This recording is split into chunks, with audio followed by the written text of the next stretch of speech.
شب بخیر سب کو. میرا نام اموتا ہے. میں ہندوستانی سفارت خانے میں کام کر رہا ہوں. تو میں صرف بہت سارے سوالات کرنا چاہتا ہوں، لیکن وقتی طور پر میں تھوڑا سا سوالات کہہ رہا ہوں. تو اسلام میں ذات پات کا نظام کیوں نہیں ہے؟ Form N. ٹھیک ہے، دوسرا سوال. پہلا سوال پوچھیں پھر دوسرا سوال پوچھئے گا. ٹھیک ہے، مجھے جواب دو. بہن سوال پوچھو کہ اسلام میں ذات پات کا نظام کیوں نہیں ہے؟ کیونکہ اسلام میں ہم یقین رکھتے ہیں کہ تمام انسان برابر ہیں. ہندو مت کے برعکس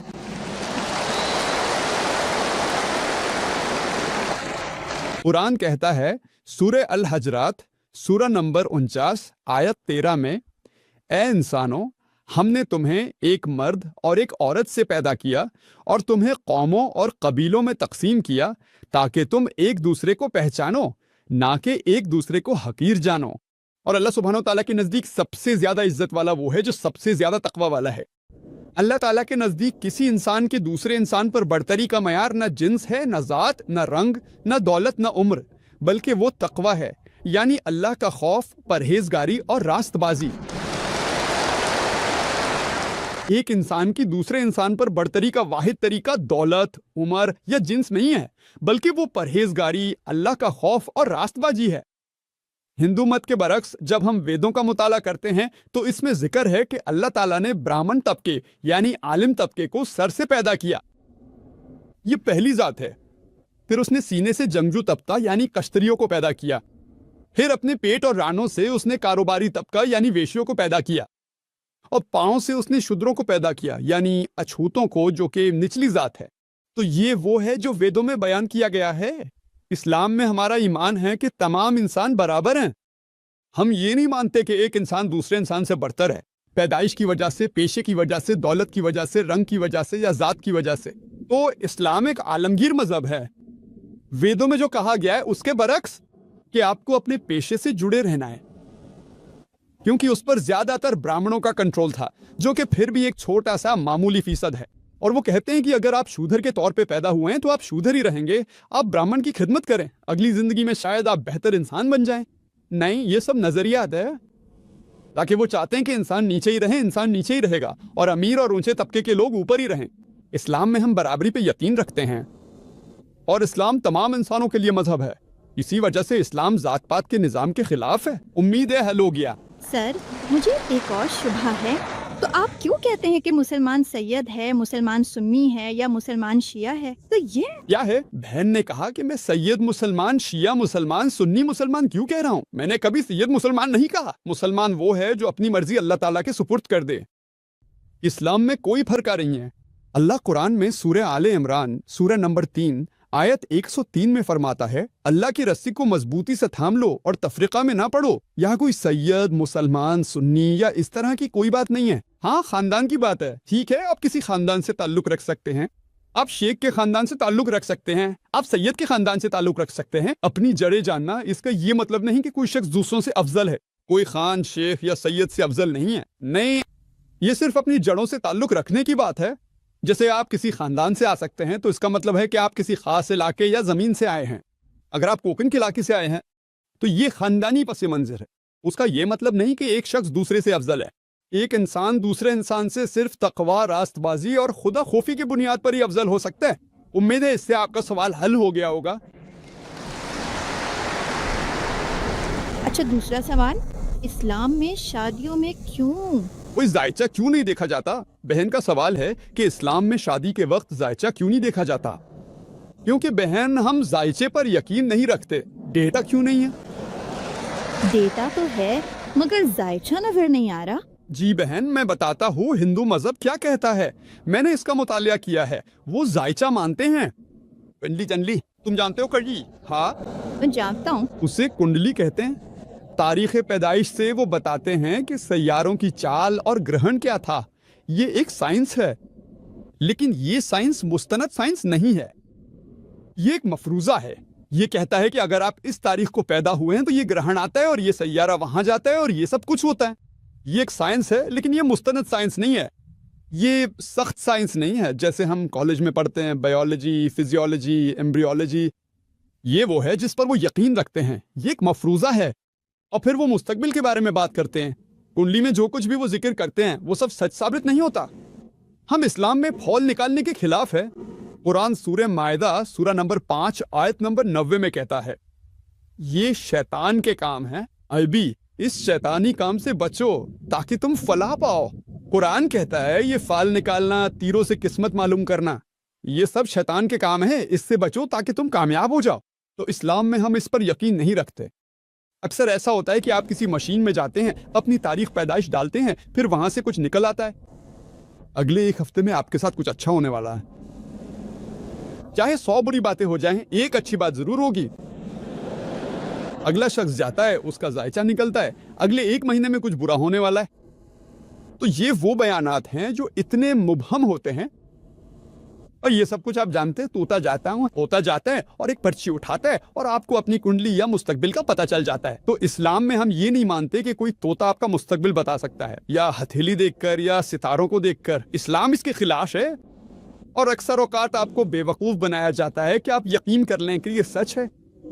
اور ایک تحقیق ہوئی تھی کہ ایک بار ایک ماہر نفسیات اپنی کلاس کو پڑھا رہا تھا، 100 طلبہ کی کلاس تھی، اور ایک ہفتے بعد اس نے کہا اب میں نے آپ کا پس منظر اور سب کچھ سمجھ لیا ہے، میں ہر فرد کے بارے میں لکھوں گا، اس کے ماضی اور سب کچھ کے بارے میں، لیکن جب تک میں نہ کہوں پرچی نہ کھولنا۔ تو اس نے 100 طلباء کو ان کے ماضی کی تفصیلات لکھ کر دیں۔ پھر اس نے کہا اچھا اب پرچیاں کھولو اور مجھے گریڈ دو، بتاؤ میں کتنا درست ہوں؟ یقین کرو 90% سے زیادہ طلبہ نے کہا کہ پروفیسر 90% سے زیادہ درست تھا۔ راز یہ تھا کہ پروفیسر نے سب کے لیے ایک ہی بات لکھی تھی۔ یہ ایسے مبہم جملہ ہے، ہمیں یہ سمجھنا چاہیے کہ اسلام قسمت بتانے اور مستقبل جاننے کے خلاف ہے۔ اسی وجہ سے کنڈلینی کی کوئی ضرورت نہیں ہے۔ اگر کنڈلینی ہوتی بھی تب بھی ہم دیکھتے ہیں کہ ہندو مت میں کتنی شادیاں ٹوٹ رہی ہیں۔ کیوں؟ ہمارا ایمان ہے کہ ہمیں اپنی زندگی کا ساتھی خود چننا ہے، اور ہمارے پیارے نبی محمد صلی اللہ علیہ وسلم نے فرمایا، جیسا کہ صحیح حدیث میں آیا ہے، کہ جب بھی تم اپنی زندگی کا ساتھی چنو تو 4 چیزیں دیکھو: خوبصورتی، دولت، حسب نسب اور دینداری۔ سب سے بہترین دینداری ہے۔ زندگی کے ساتھی کے انتخاب میں سب سے بہتر نیک ساتھی کا انتخاب ہے، کنڈلی نہیں۔ میں اکتوبر میں پیدا ہوا ہوں، سپٹمبر میں پیدا ہونا کوئی فرق نہیں ڈالتا، دینداری ملنی چاہیے۔ اسی وجہ سے اسلام میں عورت کو بہن محسنہ کہا جاتا ہے۔ عربی میں محسنہ کا مطلب ہے شیطان کے خلاف قلعہ۔ دوسرے مذاہب میں بشمول ہندو مت عورت کو شیطان کا آلہ کہا جاتا ہے۔ قرآن میں عورت کو محسنہ کہا گیا ہے، عربی میں اس کا مطلب ہے شیطان کے خلاف قلعہ۔ تو اگر آپ نیک عورت سے شادی کریں، انشاءاللہ وہ شوہر کو غلط راستے پہ جانے سے روکے گی۔ امید ہے بہن آپ کا سوال حل ہو گیا ہوگا۔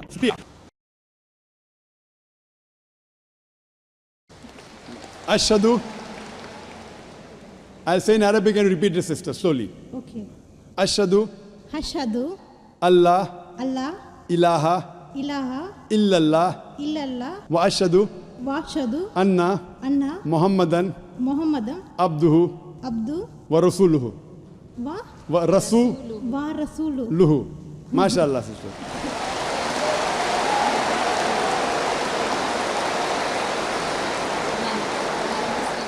میں ڈاکٹر ہوں چھابڑا، میں آنکھوں کا ماہر ہوں۔ میں 1984 سے دبئی میں ہوں۔ مجھے ڈاکٹر ذاکر کو چند بار سننے کا موقع ملا ہے، اور ہر بار انہیں سننا ہمیشہ دلچسپ ہوتا ہے۔ وہ بہت معلوماتی ہیں، بہت تعلیمی ہیں اور آنکھیں کھول دینے والے ہیں، اور مجھے ہمیشہ ان سے سوال پوچھنے میں مزہ آتا ہے۔ تو میں خوش قسمت ہوں کہ سب سے پہلے ان سے سوال پوچھ رہا ہوں۔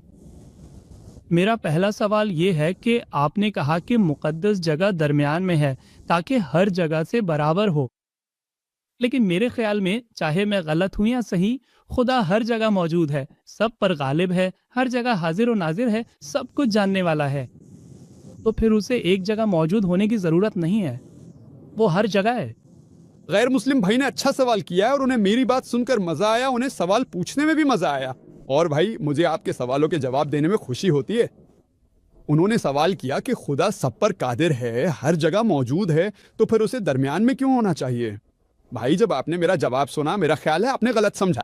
میں نے کبھی نہیں کہا کہ خدا درمیان میں موجود ہے، میں نے یہ نہیں کہا تھا۔ میں نے کہا تھا کہ کعبہ درمیان میں ہے، خدا نہیں۔ کعبہ قبلہ ہے یعنی سمت ہے، اور کعبہ صرف اتحاد کے لیے سمت ہے۔ جب ہم اللہ تعالیٰ کی عبادت کرتے ہیں تو ہم سب ایک ہی سمت میں رخ کرتے ہیں، یہ اتحاد کے لیے ہے، ایسا نہیں کہ خدا صرف وہیں ہے۔